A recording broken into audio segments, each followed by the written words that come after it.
আমি ময়দার পাতলা ব্যাটারটা কি করব, গ্যাসের মধ্যে একটা চাটু বসিয়ে হালকা গরম করে হালকা তেল দিয়ে পাতলা পাতলা করে ময়দাটাকে আমি গোল গোল করে নিব। তার মধ্যে দিয়ে দেবো সেই নারকেলের পুরটা। ময়দাটা যখন শুকিয়ে আসবে না, তখন আস্তে আস্তে ওটাকে আমি ছোট ছোট করে জোড়া লাগিয়ে নিব। তারপর আস্তে আস্তে করে সেটাকে আমি ভেজে নেব। এপাশ ওপাশ ভালো করে ভেজে নিয়ে তারপর তৈরি হয়ে গেল, এই দেখো আমার সেই মজাদার পিঠে। নারকেল দিয়ে কত সহজে এরকম মজাদার পিঠে তৈরি করা যায়।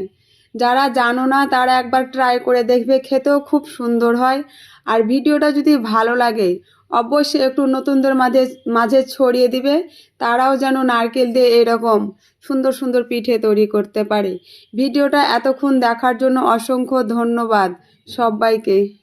আর কেমন হয়েছে আমার এই পিঠেগুলো তৈরি, অবশ্যই কমেন্টে তোমাদের মতামতটা জানাবে।